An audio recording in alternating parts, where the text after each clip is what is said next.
Indonesia harusnya dapat bersyukur. Ya. Karena Tuhan telah menganugerahkan Indonesia dengan berbagai macam kekayaan. Harta karun Indonesia bukan minyak, bukan batu bara, bukan. Karena minyak, batu bara dan lain sebagainya, mineral itu ada juga di negara-negara lain kok. Tapi bagaimana menjaga kebinekaan, bagaimana menjaga gotong royong, kesolidan antar lintas bangsa. Ini yang susah. Kita terhubung dalam satu kata, yaitu Pancasila. Pemerintah jangan takut ditinggal oleh masyarakatnya dalam menghadapi pandemi COVID-19. Eksistensi toleransi, eksistensi Pancasila itu diujinya hari ini. Indonesia bisa bangkit dengan satu hal, yaitu gotong royong dan tetap berbineka tunggal ika.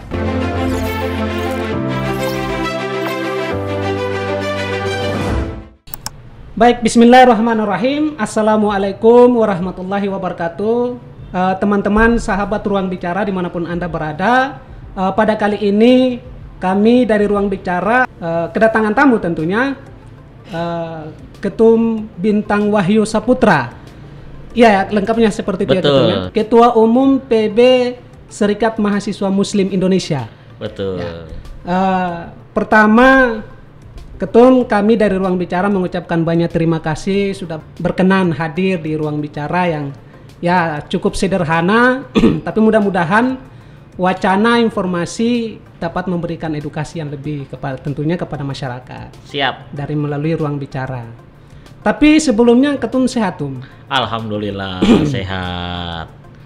Tum, hari ini kan pandemi ini. Betul. Aktivitas Ketum semasa pandemi ini seperti apa, Tum? Kalau aktivitas saya, tapi sebelum saya jawab, saya mau menyapa dulu bagi teman-teman Ruang Bicara. Assalamualaikum warahmatullahi wabarakatuh. Waalaikumsalam. Saya diundang sama Bung Ibrahim nih. Keren tempatnya, Ruang Bicara. Mudah-mudahan menjadi podcast nomor 1 untuk anak muda. Amin, amin. Nah, aktivitas saya selama pandemi ini, pertama saya membantu sesama lah ya. Karena ini adalah tanggung jawab kita semua, dan pandemi ini bukan hanya ada di Indonesia, tapi pandemi ini juga menjangkiti seluruh dunia. Nah, jadi yang kami lakukan atau saya sendiri, Semi melakukan tentang kegiatan vaksinasi. Terus Semi juga melakukan kegiatan seperti bakti sosial, berbagi sesama. Lalu juga ada yang namanya penyemprotan disinfektan go to kampung. Kita melakukan hal itu juga gitu kan. Banyak sih memang kita melakukan kegiatan-kegiatan sosial demi membantu sesama. Karena memang dampak dari pandemi ini kan cukup luar biasa. Betul. Itu sih yang kita lakukan untuk sekarang-sekarang ini. Alhamdulillah sejauh ini nggak ada dari Ketum dan keluarga, pihak keluarga yang terpapar ya, mudah-mudahan enggak ya. Ya, kalau kemarin sih saya sempat terpapar. Kemarin ya. Tapi alhamdulillah saya sekarang juga sudah sehat. Keluarga saya juga pernah terpapar. Alhamdulillah. Tapi juga alhamdulillah sudah sehat. Tapi memang masih ada nenek saya yang di rumah sakit. Mudah-mudahan cepat diberikan kesembuhan. Amin, amin. Oke, baik. Ketum Bintang, bagi teman-teman Ruang Bicara, ini ketum yang sangat luar biasa tentunya, dari cara pandangnya, pikirannya, sehingga kami dari Ruang Bicara berinisiatif penuh mengundang Ketum Bintang. Beliau juga Ketua Umum PB Semi. Alhamdulillah beliau berkenan hadir. Ketum, hari ini topik pembahasan kita tentu tidak jauh dari kondisi kita hari ini, berkaitan dengan pandemi. Dan sebentar lagi kita hari ini sudah masuk di bulan Agustus ya. Iya. Nah, tentunya ini bertepatan juga dengan usia Republik kita yang ke-76 tahun. Sehingga kita menyebutnya refleksi kebangsaan. Iya.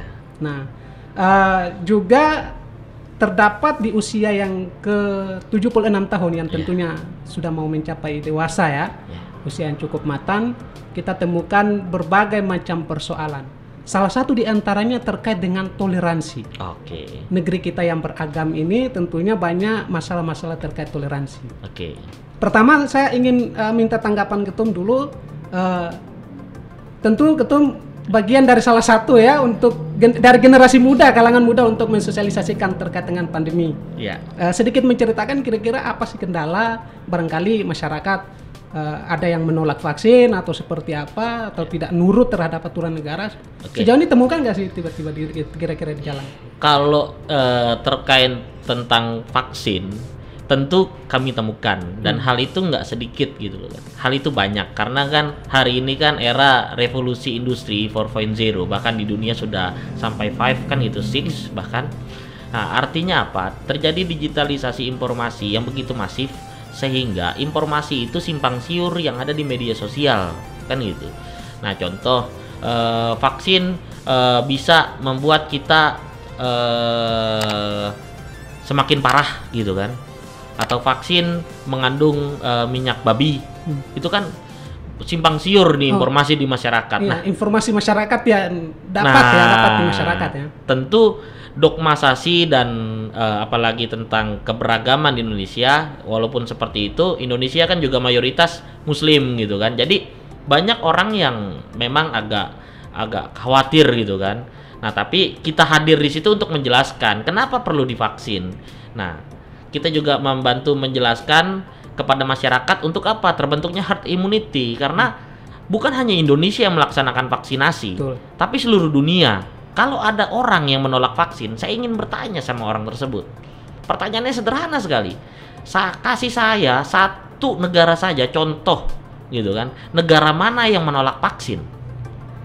Kalau memang negara tidak ada yang menolak vaksin, berarti kan ini ada yang salah dari pola berpikir, atau memang ada oknum-oknum penumpang gelap yang ingin membuat kekacauan di tengah pandemi ini. Nah, ini yang sangat disayangkan tentunya. Itu Yang sih. banyak kita temukan justru malah dari generasi muda, Ketum.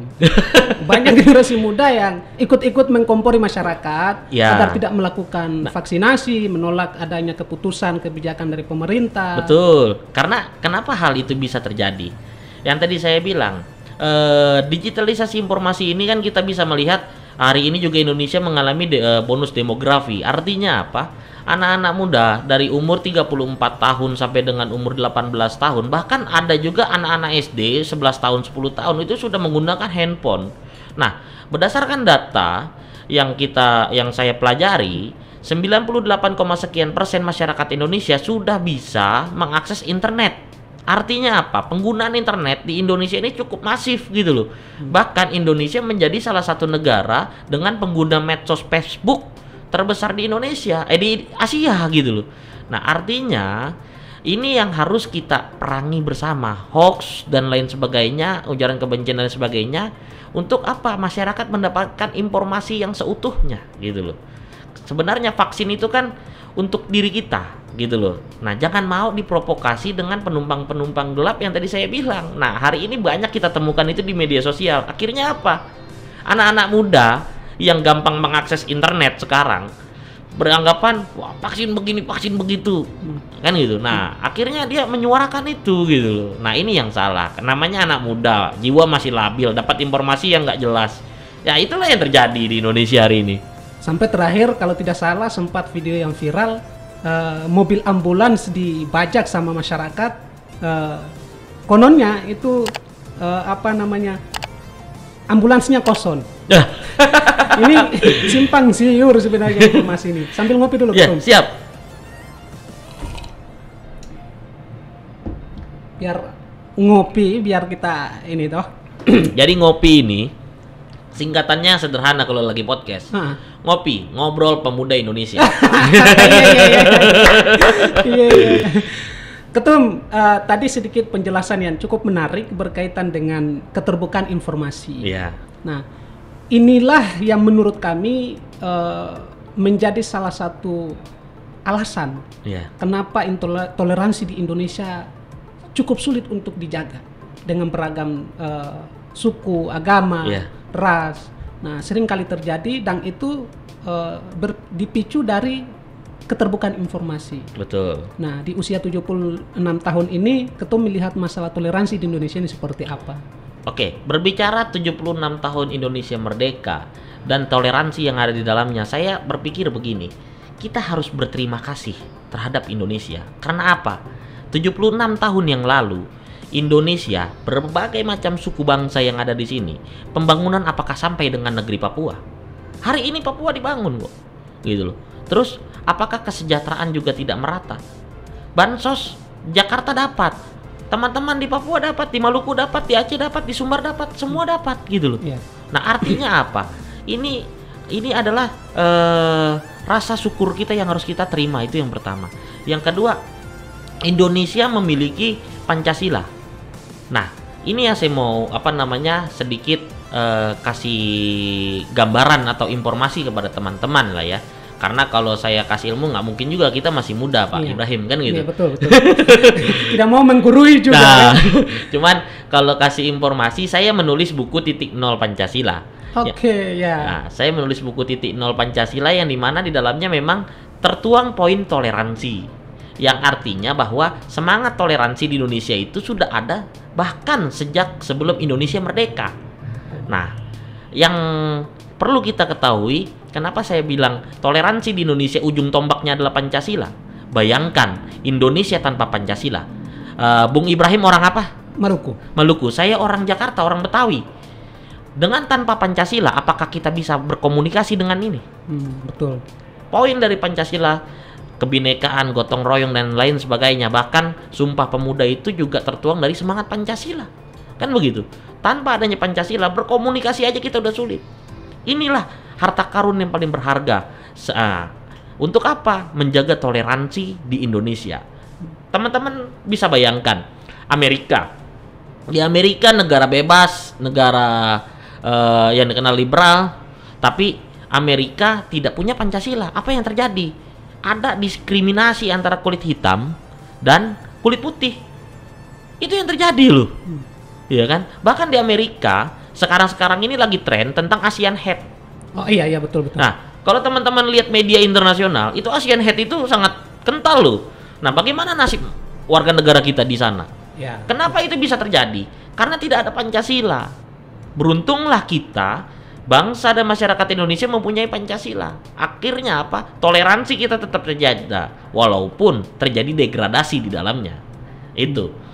Iya, soalnya ada, kalau tidak salah, mengutip beberapa lembaga survei yang menyoal soal toleransi di Indonesia beberapa tahun belakang juga cukup menurun. Betul. Nah, padahal seperti yang tadi kata Ketum, kita punya satu falsafah hidup, Pancasila yang menjadi pengikat. Betul. Tapi kita masih menjadi selalu terkurung di masalah toleransi. Betul. Berarti apakah ini berkaitan dengan penghayatan Pancasila yang menjadi sumbu marwah kehidupan berbangsa kita, atau seperti apa? Begini, ini kan berbicara juga tentang toleransi dan tantangan Pancasila ke depan, hari ini dan ke depan. Betul. Apa itu kan itu?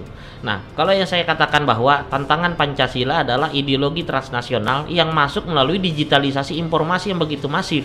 Contohnya apa? Ideologi-ideologi dari luar yang ingin merontokkan atau membebani Pancasila itu sudah mulai masuk semerbak di dalam kehidupan bermasyarakat dan berbangsa. Nah, kenapa harus Pancasila? Contoh, bom dan tindakan radikal, tindakan ekstremisme itu nggak bakal ada di Indonesia kalau nilai-nilai Pancasila kita amalkan, kita sosialisasikan dalam kehidupan sehari-hari, kehidupan berbangsa dan bernegara. Itu yang terjadi gitu loh. Jadi sekali lagi saya ingin tegaskan bahwa beruntunglah kita sebagai masyarakat Indonesia yang mempunyai satu falsafah hidup berbangsa dan bernegara serta berkehidupan, yaitu Pancasila. Karena negara lain tidak punya ini. Bayangkan kalau di negara yang mayoritas Muslim, ya kan? Di negara misalnya Arab Saudi atau Iran, apakah pembangunan rumah ibadah non Islam gitu kan, non Muslim gitu kan, seperti agama lainnya, rumah ibadah Nasrani, rumah ibadah Konghucu dan lain sebagainya gitu kan, apakah bisa segampang itu? Ada nggak di Indonesia gitu loh, walaupun kita mayoritas Muslim tapi itu terjaga. Orang mau beribadah di gereja, orang Muslim wajib hukumnya untuk menjaga gitu loh, karena Islam adalah agama yang rahmatan lil alamin. Inilah Islam Indonesia, Islam yang berdasarkan kultur dan budaya kita, yang memang menjunjung tinggi semangat gotong royong, kebinekaan, dan semangat Pancasila dari sebelum kita merdeka. Itulah judul buku dari .0 Pancasila. Tadi sempat singgung soal kita bangsa Indonesia tentunya haruslah sangat bersyukur dengan adanya Pancasila.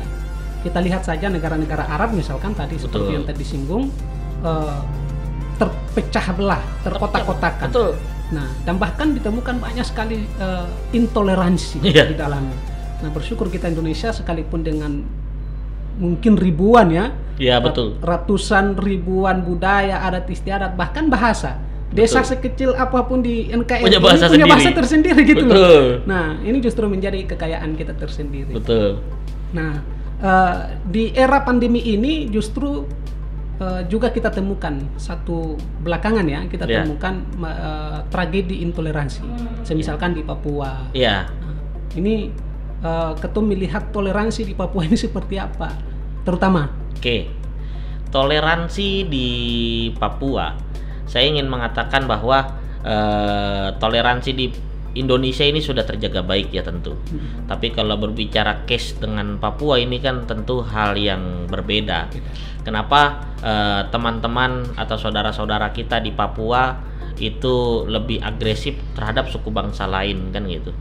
Karena memang Indonesia sudah 76 tahun, tapi teman-teman Papua masih merasa bahwa dia bukan bagian dari NKRI. Nah, ini yang mau saya ajak dan serukan kepada seluruh anak muda Papua.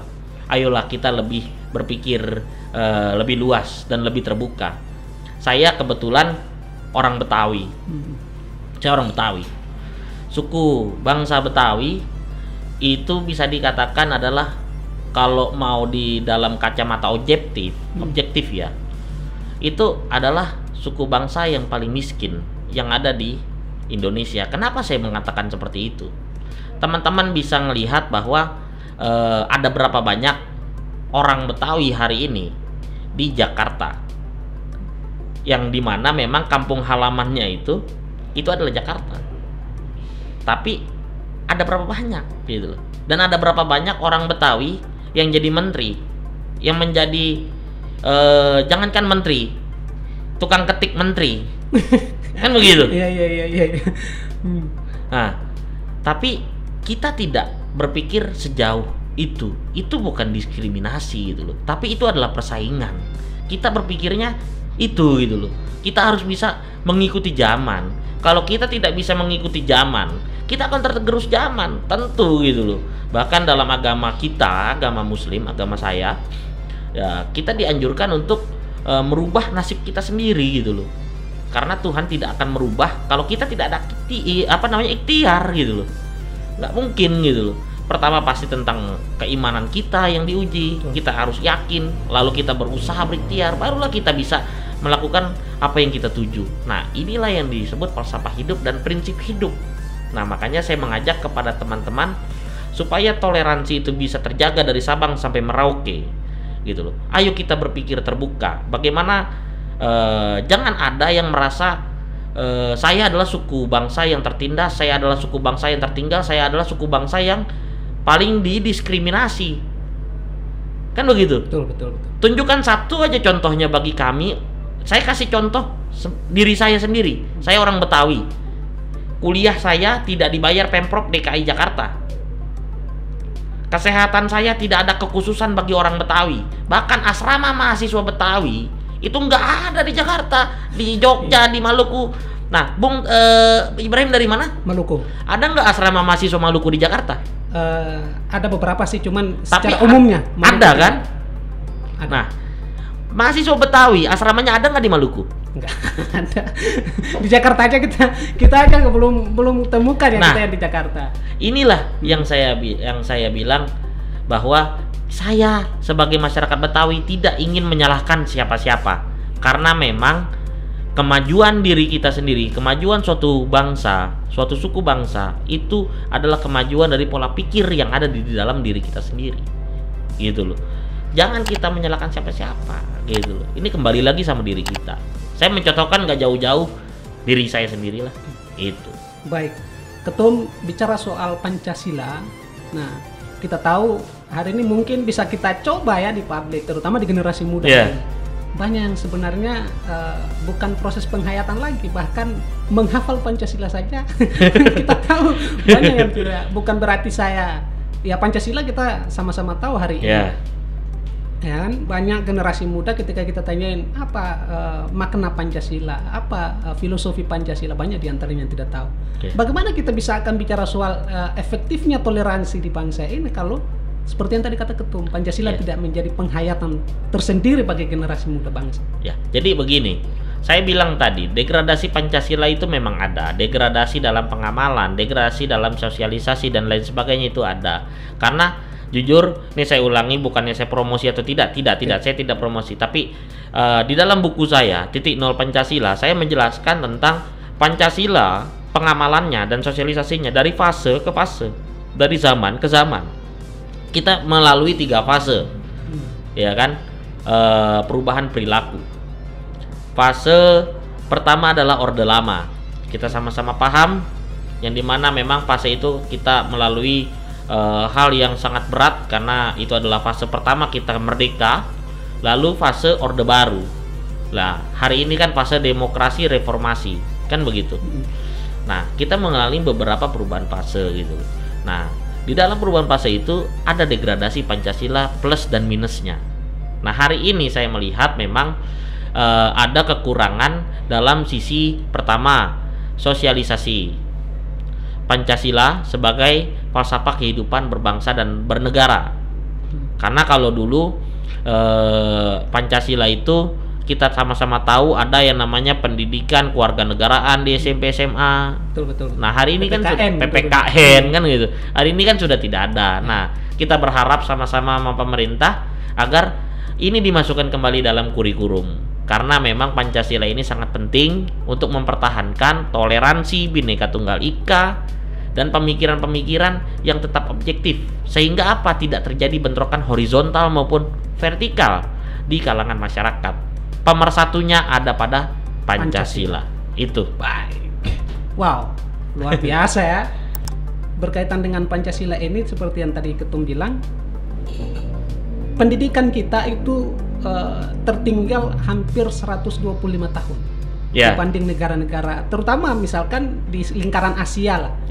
Nah, Pancasila tidak berperan aktif di dalam. Betul.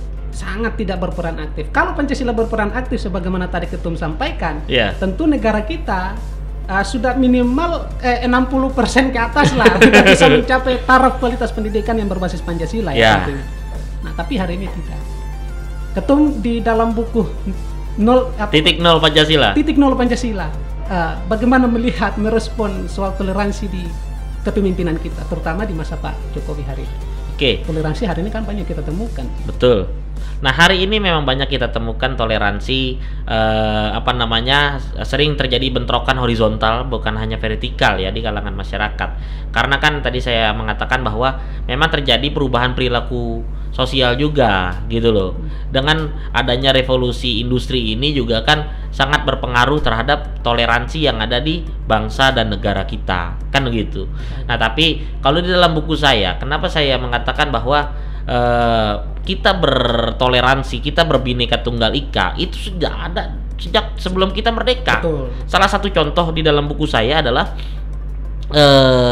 jadi ada dulu Laskar Hizbullah, mungkin Bung Ibrahim tahu kan. Laskar Hizbullah itu adalah laskarnya orang Islam. Di dalam buku saya dituliskan bahwa di dalam satu Laskar Hizbullah, Batalion Jawa Barat, Batalion 3 Jawa Barat, namanya Batalion Yotam. Nah, di Batalion Yotam ini isinya adalah orang-orang non-Islam. Gitu loh. Oke. Nah, itu adalah pasukan Laskar Hizbullah.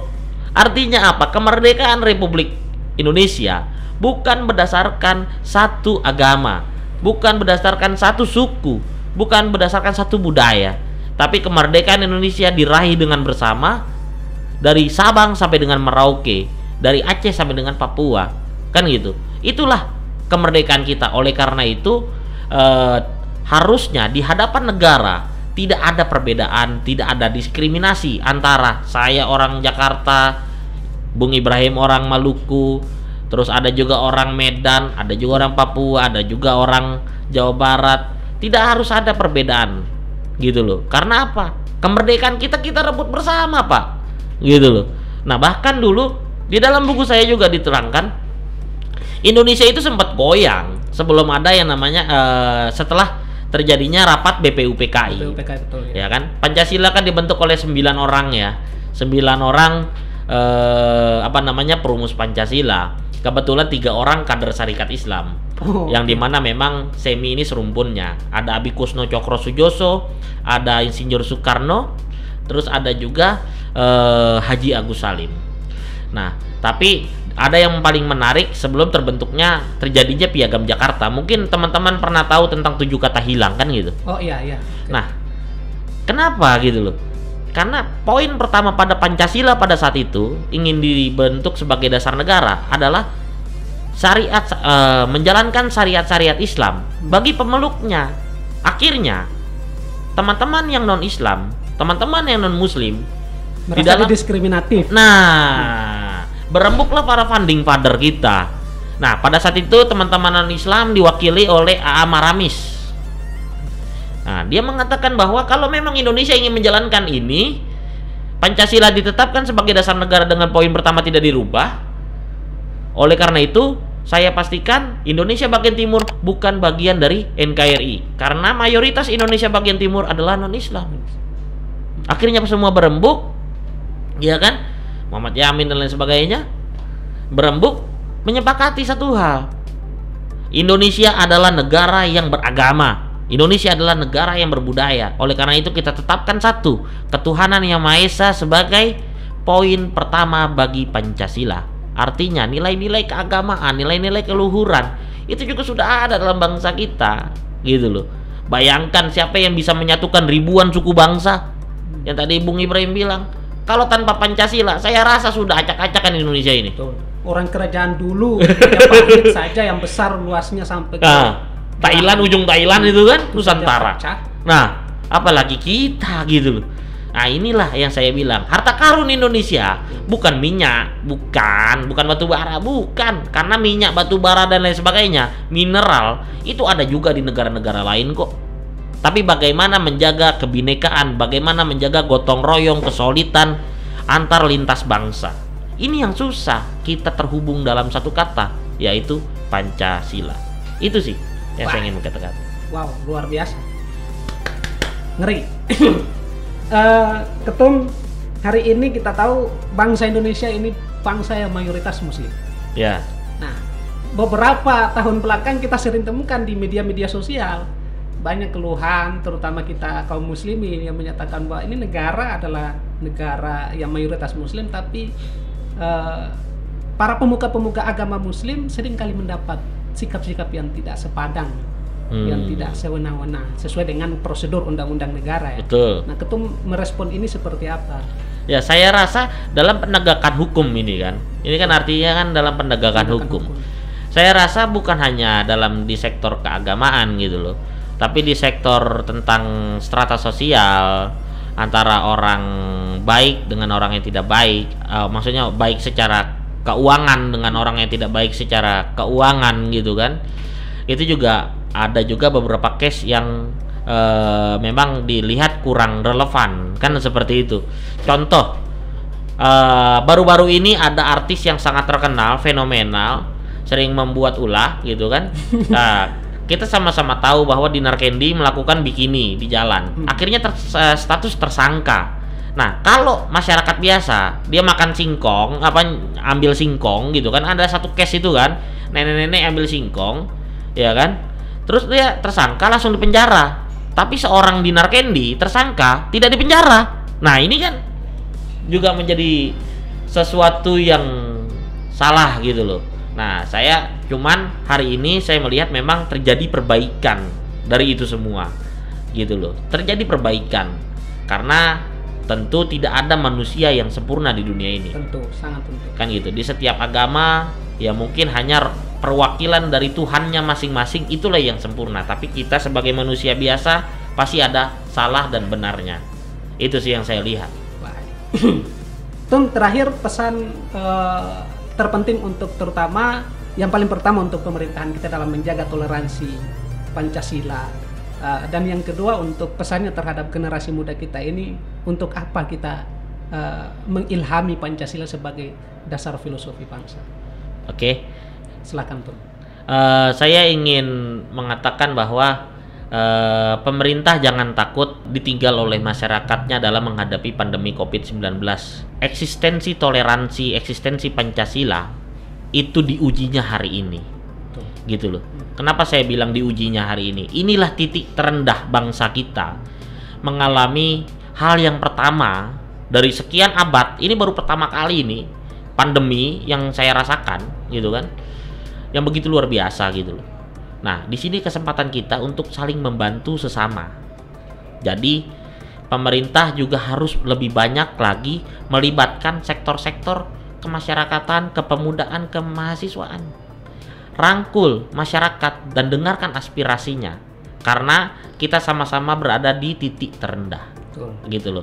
Bagaimana caranya untuk bangkit? Indonesia bisa bangkit dengan satu hal, yaitu gotong royong dan tetap berbineka tunggal ika. Nah, untuk pesan anak-anak muda hari ini, saya ingin mengatakan bahwa kenapa penting Pancasila? Teman-teman bisa bayangkan yang tadi saya katakan. Coba teman-teman pikirkan Indonesia tanpa Pancasila. Apakah saya orang Jakarta bisa berbicara dengan orang Maluku dengan bahasa Indonesia, dengan persatuan Indonesia? Bahasa persatuan. Nah, pasti masing-masing mempunyai ego. Ego budaya, ego kultur, ego suku. Tapi hari ini kita lihat, saya sama Bung Ibrahim aja bisa podcast bersama. Artinya apa? Bhinneka Tunggal Ika, Pancasila itu tetap ada dalam kehidupan berbangsa dan bernegara. Jadi, anak-anak muda, ayo kita sama-sama jaga Pancasila, kita sama-sama sosialisasikan Pancasila, dan kita sama-sama amalkan Pancasila. Lakukan yang terbaik untuk diri sendiri, lingkungan, agama, dan negara. Karena dalam agama saya, khairun nas anfa'uhum linnas, katanya. Manusia yang mulia adalah manusia yang bermanfaat bagi banyak orang. Mungkin itu. Oke, barangkali demikian ya Ketum ya. Siap. Kami Ruang Bicara sekali lagi mengucapkan banyak terima kasih. Siap, sama-sama. Berkesempatan berbagi ilmu, sharing ya, berjumpa muka, jumpa pikiran. Siap. Nah, yang cukup ilmiah, karena ini programnya adalah program obsesi, obrolan santai dan ilmiah. Siap. Dan alhamdulillah perbincangan sejauh yang kita bicarakan tadi, cukup banyak sekali sebenarnya ilmu yang mudah-mudahan didapatkan oleh pemirsa Ruang Bicara dimanapun. Teman-teman sekalian, seperti menyinggung kata Ketua Umum PB SEMI, Bung Bintang Wahyu Saputra, bahwa Indonesia harusnya dapat bersyukur karena Tuhan telah menganugerahkan Indonesia dengan berbagai macam kekayaan. Betul. Bukan hanya kekayaan alam ya, betul, tapi ideologi yang begitu baik. Kita diberkahi dengan kekayaan alam yang melimpah ruah, sumber daya manusia yang begitu banyak. Nah, ini tinggal satu masalah besar dan harusnya menjadi introspeksi bagi kita di usia Indonesia yang semakin menuju matang. Yakni adalah sadar sebagai anak bangsa dalam menjalankan prinsip-prinsip kebinekaan, prinsip Pancasila, terutama Pancasila. Karena ini adalah tumpuan kita bersama dari awal. Betul. Bangsa ini berdiri. Baik Anda dari Maluku, baik Anda dari Sulawesi, Sumatera dan lain sebagainya. Seluruh wilayah yang ada di negara Kesatuan Republik Indonesia, marilah kita sama-sama belajar di usia yang semakin matang agar kita sama-sama membenahi, memajukan bangsa dan negara yang sebagaimana cita-cita para the founding fathers kita dahulu. Demikian dari Ruang Bicara, mudah-mudahan dapat bermanfaat bagi teman-teman sekalian. Kurang lebihnya mohon maaf. Assalamualaikum warahmatullahi wabarakatuh. Ketum. Siap. Terima kasih. Terima kasih teman-teman Ruang Bicara.